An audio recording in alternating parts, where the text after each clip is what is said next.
અધધ કહી શકાય તેવા 100 કરોડ રૂપિયાના જમીન કૌભાંડ મામલે પોલીસ ફરિયાદ કરાવવા છતાં પણ છેલ્લા 2 વર્ષથી વસંત ગજેરા તથા અન્ય સામે કોઈ જ કાર્યવાહી હજુ સુધી ન કરાઈ હોવાના આક્ષેપ સાથે સુરતમાં ફરિયાદીના વકીલ દ્વારા પત્રકાર પરિષદ યોજી મીડિયા સામે વસંત ગજેરા અને ટોળકી અંગે પ્રહારો કર્યા હતા। નમસ્કાર દર્શક મિત્રો, હાલ તો ગજેરા બંધુ ઉપર જાણે શનિની પનોતી હોય તેવું લાગી રહ્યું છે, કારણ કે સુરત શહેરના આજે નવી કોર્ટ બિલ્ડિંગની પાછળ એક પત્રકાર પરિષદનું આયોજન કરવામાં આવ્યું છે, જેની અંદર હાઈકોર્ટના વકીલ મેહુલ સુરતી અત્યારે જણાવી રહ્યા છે કે 100 કરોડનું અધધ કહી શકાય તેવું કૌભાંડ વસંત ગજેરાએ જમીનનું કર્યું છે, છતાં પણ પોલીસ એની પર શા માટે એક્શન નથી લેતી? આપણે તેમને મળીએ એડવોકેટને। જી નમસ્કાર। નમસ્કાર। શું આખું કૌભાંડ હતું? કૌભાંડ એવું છે કે 2016માં ખોટો પાવરનો ઉપયોગ કરી અને 100 કરોડની જગ્યા પચાવી પાડેલી છે, ઘસી કાઢી, દેશી ભાષામાં કંઈ ઘસી કાઢી છે અને પૈસા કોઈને આપ્યા નહીં।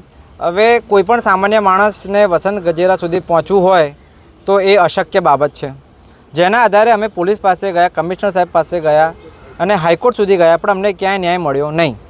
અમે એ મેટર ચેલેન્જ કરી નામદાર સુપ્રીમ કોર્ટમાં, સુપ્રીમ કોર્ટનો ચુકાદો આવ્યો ફેબ્રુઆરી 2024માં, જેમાં કીધું કે પ્રેમા ફેસી ગુનો બને છે અને એફઆઈઆર નોંધો, અને એના અનુસંધાનમાં પણ હાઈકોર્ટના આદેશ અને સુપ્રીમ કોર્ટના આદેશ મુજબ જ્યારે રીટની કોપી પોલીસ સ્ટેશનમાં આવે છે, જેને તાત્કાલિક ધોરણે એફઆઈઆર નોંધવાની હોય, પરંતુ સુપ્રીમ કોર્ટ, હાઈકોર્ટ, ડિસ્ટ્રિક્ટ કોર્ટને સાઈડમાં મૂકી 1 મહિના સુધી એફઆઈઆર ના થઈ। અમે રૂબરૂ આવીને જ્યારે રજૂઆત કરી 1 મહિના પછી એફઆઈઆર થઈ। તો આજે એફઆઈઆર હજુ સુધી હમણાં આક્ષેપ આપે કરવામાં આવ્યો છે કે 2 વર્ષ થઈ ગયા છે, તો ફરિયાદી શું કહી રહ્યા છે અત્યારે? ફરિયાદી 2016થી લડી રહ્યા હતા અને ન્યાય મેળવતા મેળવતા ગુજરી ગયા। હજી પણ પોલીસ ઊંઘી રહી છે। 2024થી 2026 આવી ગયું, CRPCમાં 90 દિવસની જોગવાઈ છે, પોલીસ કઈ તપાસ કરી છે અને કોઈ ખુલાસા નથી।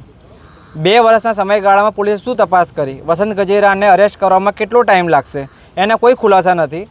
કોઈપણ પ્રકારના આગોતરા જામીન નથી વસંત ગજેરા કે એના બ્રધર્સ પાસે, કે ના હાઈકોર્ટમાંથી કોઈ સ્ટે મળ્યો છે। તો પોલીસ હાલમાં કોની રાહ જોઈ રહી છે? અત્યારે માહિતી મુજબ ઇન્કમટેક્સની રેડ પડી, જ્યાં મેહુલ ચોકસી અને બેનામી સંપત્તિના બધા ખુલાસા આવી રહ્યા છે, PMLA અથવા NSA લાગે એવી સંભાવના છે। તો અત્યાર સુધી સુરત પોલીસે કર્યું શું 2 વર્ષના સમયગાળામાં? એ મોટો પ્રશ્ન છે। શું તમને લાગે છે ન્યાય મળશે?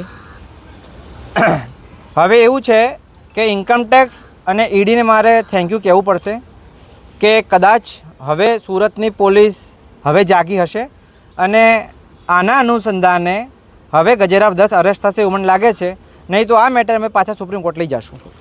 મિત્રો, આ હાઈકોર્ટના એડવોકેટ મેહુલ સુરતી તેઓ કહી રહ્યા છે કે હવે એવું એમને આશા છે કે તેમને જરૂરથી ન્યાય મળશે। જી 10 ચેનલ માટે હું પ્રકાશવાળા, સુરત।